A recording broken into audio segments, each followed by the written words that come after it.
Good morning, students.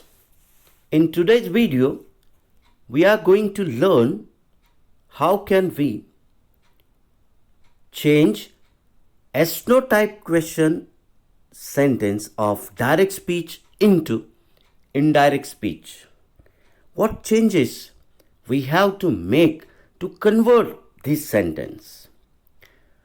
First of all, let's get some information about ethnotype sentence और question. तर आजच्या व्हिडिओमध्ये एथनोटाइप किंवा ज्याला वर्बल क्वेश्चन असं म्हणतात त्या प्रकारच्या वाक्याचं इनडायरेक्टमध्ये रूपांतर करत असताना कुठले कुठले बदल करावे लागतील हे आपण पाहणार आहोत. तत्पूर्वी एथनोटाइप क्वेश्चन या सेंटेन्सबद्दल थोडीशी माहिती घेऊया. या प्रकारच्या प्रश्नाचं उत्तर एकतर यस किंवा नो या दोन्हीपैकी एका शब्दात असते. प्रश्नार्थक चिन्हाने वाक्याचा शेवट होतो. आणि यात प्रामुख्याने लक्षात ठेवण्यासारखी गोष्ट म्हणजे एथनोटाइप क्वेश्चन किंवा सेंटेन्सची सुरुवात ही एकतर हेल्पिंग व्हर्बने होते किंवा मोडल ऑक्झिलरीजने होते. मग हेल्पिंग व्हर्ब कुठले? am, is, are, was, were, have, has, had, do, does, did, shall, will. आता modal auxiliaries can, could, should, would, may, might या प्रकारचे एकतर हेल्पिंग व्हर्ब किंवा मोडल ऑक्झिलरीने या प्रश्नाची सुरुवात होते. आता याचं इनडायरेक्ट करत असताना म्हणजे इन्व्हर्टेड कॉमामध्ये जर एथनोटाइप क्वेश्चन असेल तर त्याचं इनडायरेक्ट करत असताना रिपोर्टिंग व्हर्ब हे आस्क्ड किंवा एन्क्वायर्ड किंवा वॉन्टेड टू नो या तिन्हीपैकी एक, जास्त प्रमाणात आस्क्ड हे वापरल्या जातं. कंजंक्शन कॉमा इन्व्हर्टेड कॉमा काढून टाकायचा, त्याच्या ऐवजी एकतर इफ घ्यायचं किंवा वेदर या दोन्हीपैकी एक. मोठ्या प्रमाणात इफ या कंजंक्शनचा वापर केला जातो. ओके. आता यानंतर आपल्याला काय करावं लागतं? जो प्रश्न दिलेला आहे इन्व्हर्टेड कॉमाच्या आतमध्ये त्या प्रश्नाचं रूपांतर हे ॲसर्टिव्ह प्रकारच्या सेंटेन्समध्ये करावं लागतं. Can you see this animal असं जे सेंटेन्स आहे याचं काय करावं लागेल? You can see this animal. कशा पद्धतीने ॲसर्टिव्ह होतं? तर हेल्पिंग व्हर्ब किंवा मोडल ऑक्झिलरी वाक्याच्या सुरुवातीला असतं आणि त्यानंतर कर्ता असतो. फक्त या दोघांची जागा बदलायची. कर्ता सुरुवातीला घ्यायचा, हेल्पिंग व्हर्ब किंवा मोडल ऑक्झिलरी त्यानंतर घ्यायचं. अशी रचना, थोडीशी रचना बदलली की त्याचं विधानार्थी होतं. आणि एकदा विधानार्थी झालं की नेहमीच्या नियमाप्रमाणे विधानार्थीमध्ये बदल करायचे. पहिलं एक्झाम्पल पहा. Inverted comma have you completed your homework question mark inverted comma close. I asked Lata असं सेंटेन्स आहे. स्पीकर आणि लिसनर हे शेवटी दिलेले आहेत, ते सुरुवातीला घेऊया. आस्क्ड आलेलं आहे म्हणून ते जसंच्या तसं I asked Lata. Comma inverted comma काढून टाकायचा, त्याच्याऐवजी if. I ask Lata if. आता पहा हॅव यू या दोघांची जागा बदलली तर यू हॅव झालं विधानार्थी. आता यू हॅव याचं इनडायरेक्ट करायचं. मग ते कसं होईल? यू कोणाबद्दल वापरेल? लताबद्दल. म्हणून शी. हॅवचं काय होईल? Had. She had completed her homework full stop. Clear? चला पुढचं एक्झाम्पल पहा.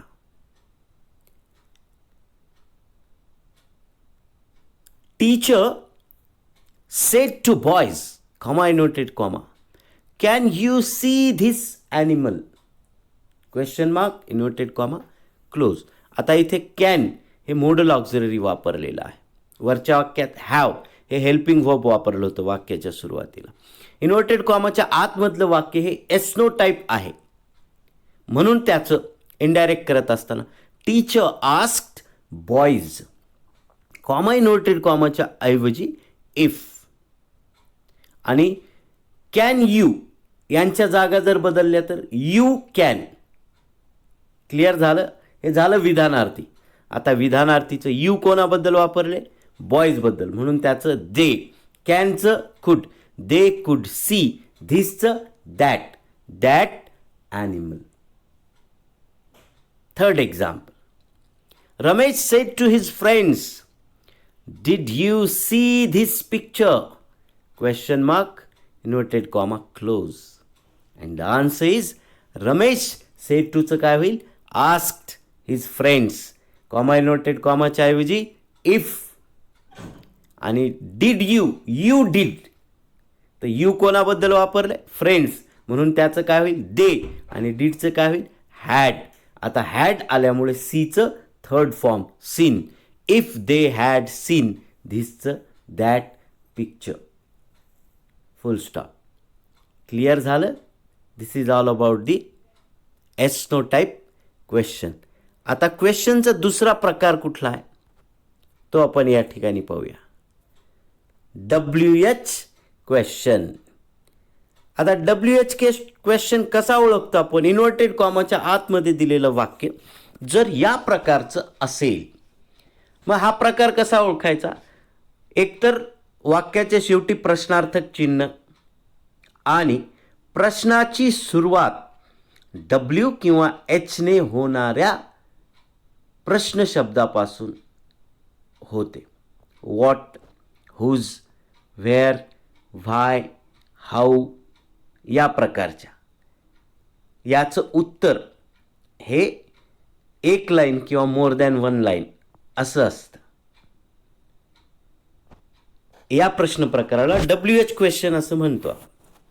जर दिलेलं वाक्य हे WH क्वेश्चन प्रकारचं असेल तर अशा वेळेस खालील प्रकारचे बदल करायचे.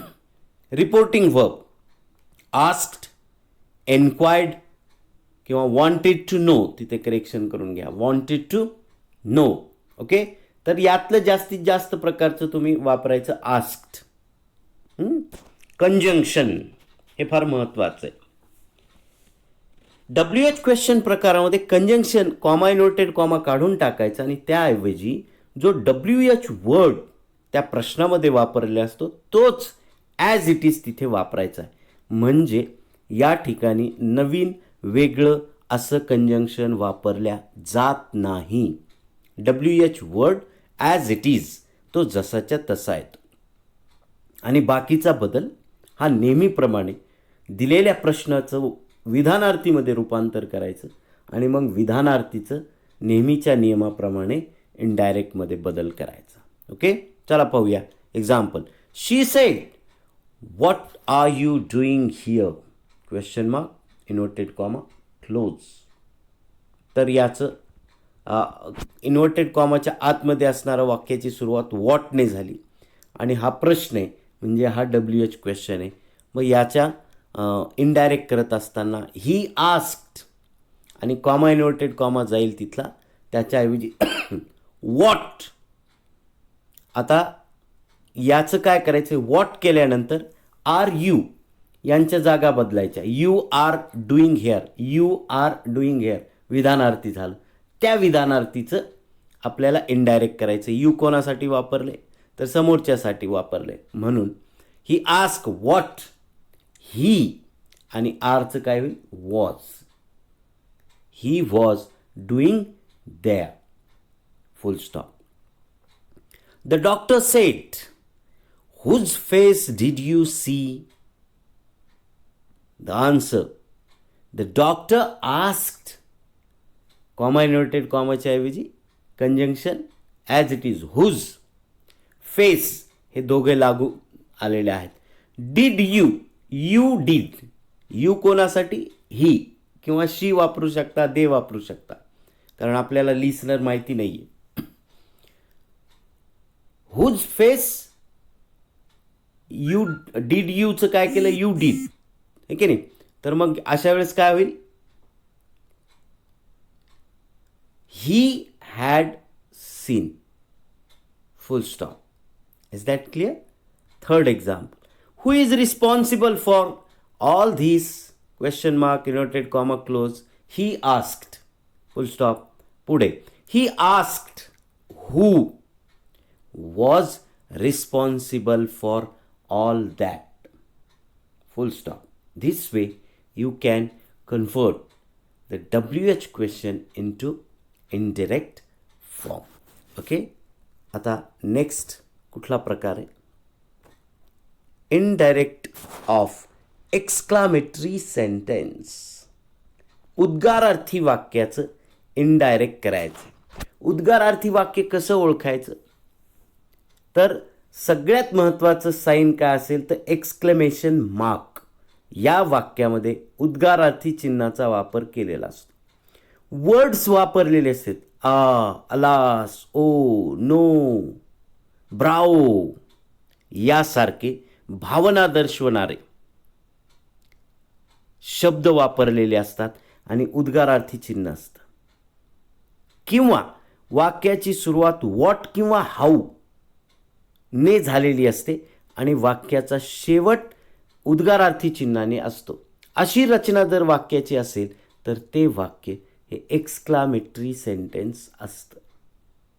जर इन्व्हर्टेड कॉमाच्या आतमध्ये एक्सक्लामेटरी सेंटेन्स दिलेलं असेल तर अशा वाक्याचं इनडायरेक्ट कशा पद्धतीने करायचं ते पाहूया.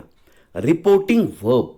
याच्यामध्ये रिपोर्टिंग व्हर्ब हे एक्सक्लेम्ड हे वापरल्या जातं आणि त्याच्यासोबत ज्या प्रकारची भावना त्या वाक्यात आलेली आहे त्या भावनेनुसार ॲडव्हर्बियल फ्रेजेस त्याच्याशी अटॅच होतात.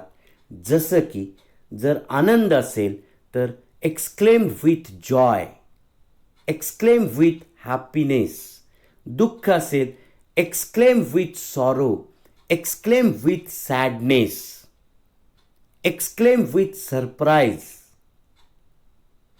अशा प्रकारे जी भावना दिलेली असेल त्या वाक्याच्या संदर्भावरून ती भावना तुम्ही लिहू शकता किंवा नाही लिहिलं तरी काय प्रॉब्लेम नाही. फक्त एक्सक्लेम्ड एवढं लिहिलं तरी तुमचं वाक्य योग्य पद्धतीने होईल.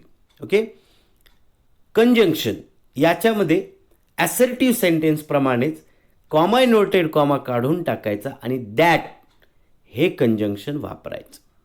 आणि पुढे जे एक्सक्लामेटरी सेंटेन्स दिलेले इन्व्हर्टेड कॉमाच्या आतमध्ये त्याचं रूपांतर ॲसर्टिव्ह फॉर्ममध्ये करायचं, विधानार्थीमध्ये करायचं आणि नंतर त्याचं इनडायरेक्टमध्ये रूपांतर करायचं. ओके. चला तर पाहू example. He said how slowly he walks. आता इथे फुल स्टॉप आलेला आहे चुकून, तिथे एक्सक्लामेटरी मार्क आहे. Make correction. How slowly he walks आणि जो फुल स्टॉप आहे त्याच्याऐवजी एक्सक्लामेशन मार्क आहे. Inverted comma close. आता याचं कसं होईल पहा. He exclaimed that he walk very slowly. How आणि व्हॉटने सुरू होणाऱ्या एक्सक्लामेटरी मार्क सेंटेन्सचं इनडायरेक्ट करत असताना हाऊ आणि व्हॉट हे शब्द निघून जातात किंवा अन्य जे शब्द असतात ज्याच्यामध्ये भावना दर्शवल्या असतात ते पण शब्द निघून जातात. म्हणून इथं हाऊच्या ऐवजी व्हेरी आणि व्हॉटच्या ऐवजी अ व्हेरी. ओके. म्हणून कसं झालं sentence. He exclaim that he walked very slowly. चला second one. Virat said bravo you all have done very well. Full stop inverted comma close. Bravo हा शब्द वापरला आहे. एक्सक्लामेटरी मार्क आहे म्हणजे हे एक्सक्लामेटरी सेंटेन्स आहे. याचं इनडायरेक्ट करत असताना Virat exclaimed with joy that comma inverted कॉमाचे आणि राहिलेले सेंटेन्सचं विधानार्थीमध्ये रूपांतर करायचे. That they all had done very well. Very well. Okay. चला पुढे. He said alas we have lost the match. Alas हे दुःख दाखवणारं भावना दर्शवणारा शब्द आहे. म्हणून he exclaimed with sorrow that they had lost the match. And last one, what a stroke. आता याच्यामध्ये सब्जेक्ट हेल्पिंग वर्ब मिसिंग आहे. फक्त एक शब्द पण येऊ शकतो. तर अशा वेळेस काय करायचं, वाक्याच्या, बोलणाऱ्याच्या, ऐकणाऱ्याच्या संदर्भावरून त्या ठिकाणी most of the time it is असं हे वापरलेलं त्या ठिकाणी वाक्यात नसतं, परंतु ते हिडन असतं किंवा त्यामध्ये त्या संदर्भानुसार तेच असतं. मग अशा वेळेस अशा वाक्याचं इनडायरेक्ट करत असताना the boy exclaim that it was an excellent stroke. It आणि इट इज हे मूळ वाक्यामध्ये आणि त्याचं इनडायरेक्ट करत असताना इट वॉज अशा प्रकारची रचना वापरल्या जाते. Is that clear? तर या प्रकारे तुम्ही एक्सक्लामेटरी सेंटेन्सचं इनडायरेक्ट फॉर्ममध्ये रूपांतर करू शकता. आता आणखी एक प्रकारचं आहे, त्याला आपण लेट्सचं सेंटेन्स म्हणतो. म्हणजे इन्व्हर्टेड कॉमाच्या आतमध्ये असणारं वाक्य जर लेट्सने सुरू झालेलं असेल तर अशा वेळेस कशा पद्धतीने बदल करायचा. आणि फक्त लेटने जर सुरू झालं, LET अस नसेल तर लेटचं वाक्य हे इम्परेटिव्ह कन्सिडर करून, आज्ञार्थी कन्सिडर करून त्याचं आज्ञार्थी वाक्याप्रमाणे इनडायरेक्टमध्ये रूपांतर करायचं. आणि लेट्स असेल तर ते कशा पद्धतीने करायचं, कारण हे ओळखायला सोपं असतं. कारण या वाक्याची इन्व्हर्टेड कॉमाच्या आतमध्ये असणाऱ्या वाक्याची सुरुवात लेट्स किंवा लेट अस याने होते. असं जर असेल तर त्या प्रकारच्या वाक्याचं इनडायरेक्ट कसं केलं जातं, याच्यामध्ये रिपोर्टिंग वर्ब हे most of the time suggested हे वापरल्या जातं. किंवा एखादं प्रस्ताव मांडलेला असेल तर प्रपोज्ड, विरोध केलेला असेल तर अपोज्ड, विनंती केलेली असेल तर रिक्वेस्टेड आणि परवानगी मागितलेली असेल, दिलेली असेल तर अलाउड. यापैकी एक most of the time suggested हे रिपोर्टिंग वर्ब वापरल्या जातं. आणि यात नेहमीप्रमाणे कंजंक्शन हे दॅट वापरल्या जातं. आता लेट्सचं असेल तर लेट्सच्या ऐवजी दे शुड एवढी बदल करायचा. लेट्सची बदल दे शुडमध्ये करायचा. आणि फक्त लेट असेल तर त्याला इम्परेटिव्ह कन्सिडर करून त्याच्यामध्ये चेंज करायचा. एक एक्झाम्पल पहा इथे. He said to his friends let's go for a walk, inverted comma close full stop. आता लेट्सने सुरू झालेलं वाक्य म्हणून याचं इनडायरेक्ट करत असताना he suggested his friend that, comma inverted कॉमाच्या ऐवजी दॅट आणि लेट्सच्या ऐवजी दे शुड एवढंच बदल करायचा. They should go for a walk. आता दुसरं वाक्य फक्त लेटचं केलेलं आहे. लेट परमिशन मागण्यासाठी. Let me give you my personal example. The doctor sed, doctor म्हणाले की नाही, लेटने सुरू झाले. मग इथे काय करायचं, इम्परेटिव्ह. इम्परेटिव्हमध्ये कॉमा इन्व्हर्टेड कॉमाच्या ऐवजी टू हे कंजंक्शन वापरलं जातं. इथं त्या पद्धतीने करायचं. The doctor offered him to give him his personal example. Okay. Third example, she said let's have some fun. इथे लेट्स आलंय. मग अशा वेळेस काय करायचं पहा.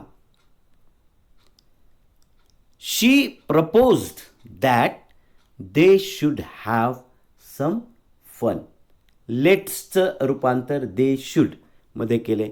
बाकी बदल नेहमीप्रमाणे. Okay. They should have some fun. So friends, we have completed the indirect of SNO type, WH question, exclamatory sentence and let sentence. Is it? The main thing you have to remember is that whatever kind of a sentence is given in between the inverted commas, to convert it into indirect form, you have to convert that given sentence into assertive form.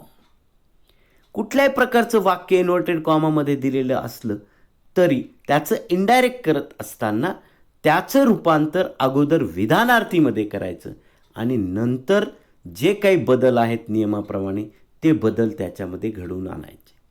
कधी कधी दोन वाक्य वेगवेगळ्या प्रकारची inverted कॉमामध्ये असतात. म्हणजे question पण असतो आणि ॲसर्टिव्ह पण असतं. असं जर असेल तर अशा वेळेस त्या दोन वाक्यांना जोडण्यासाठी and further sed, further asked, further exclaimed या पद्धतीची फ्रेज वापरून दोन वेगवेगळी वाक्य तुम्ही एकत्र जोडू शकता. Is that clear? Hope you understood the rules and do lot more practice to get perfection in this topic. Okay? Have a nice day.